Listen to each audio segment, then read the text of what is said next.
na uongozi wa Jamhuri ya Muungano wa Tanzania niko mbele yenu kuweza kuhamasisha wananchi wote wa wilaya ya Babati kuweza kujitokeza siku ya tarehe 29 kushiriki kwenye zoezi hili la kitaifa la kuweza kuchagua viongozi hawa watakaotuongoza tena kwa miaka mingine mitano. Tutumie nafasi hii kuweza kuchagua viongozi ambao tunaona atatusaidia kuendeleza maendeleo, lakini kuleta amani na utulivu ndani ya nchi yetu. Bila kufanya hivyo, ukiamua kukaa nyumbani ukaacha watu wengine waweze kuchagulia, wanaweza kufanya maamuzi ambayo wewe hukuyatarajia, na ikitokea usiweze kumlaumu yoyote kwa sababu nafasi ulipata ya kuweza kwenda kuchagua, lakini hukuweza kufanya hivyo.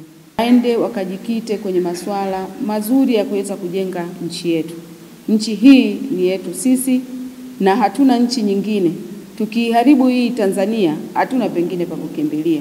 Kwa hiyo ushabiki wa mitandaoni wa watu ambao hata hawapo Tanzania, wakati mwingine tuuchuje na tuweze kuchagua lililo jema.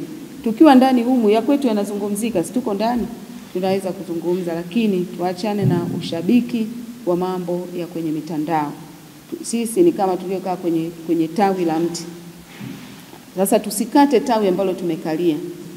Likikatika ile tawi tutaanguka wote. Kwa hiyo mimi niombe sana na nisi vijana watulie, tuvuke kwenye jambo hili. Si jambo la kingwana kama wananchi wasipotoka kwa ajili ya kwenda kufanya kwa ajili ya uchaguzi huo. Itakuwa jambo la kingwana kaza wananchi wote tutoke kwa ajili ya kutimiza wajibu wetu kama wananchi wa Tanzania kwa ajili ya kutekeleza hilo jambo la uchaguzi. Sera ni jambo la kutafakari kwamba kuweza sera, lakini nadhani kila mtu ana siri yake moyoni kwamba ni chama kipi ambayo ataweza kupigia kutokana na sera za wahusika. Wajibu wetu kama Tanzania kwenda kwenye uchaguzi bila maandamano haina maana. Maandamano haya sio tija. Maandamano ni kitu kingine tofauti kabisa.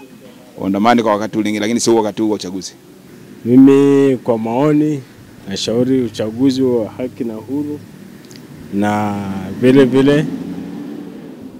vijana wajitokeze kwa wingi kwa ajili ya kwenda kupiga kura, kwa ajili ya kuchagua rais, madiwani pamoja na mbunge.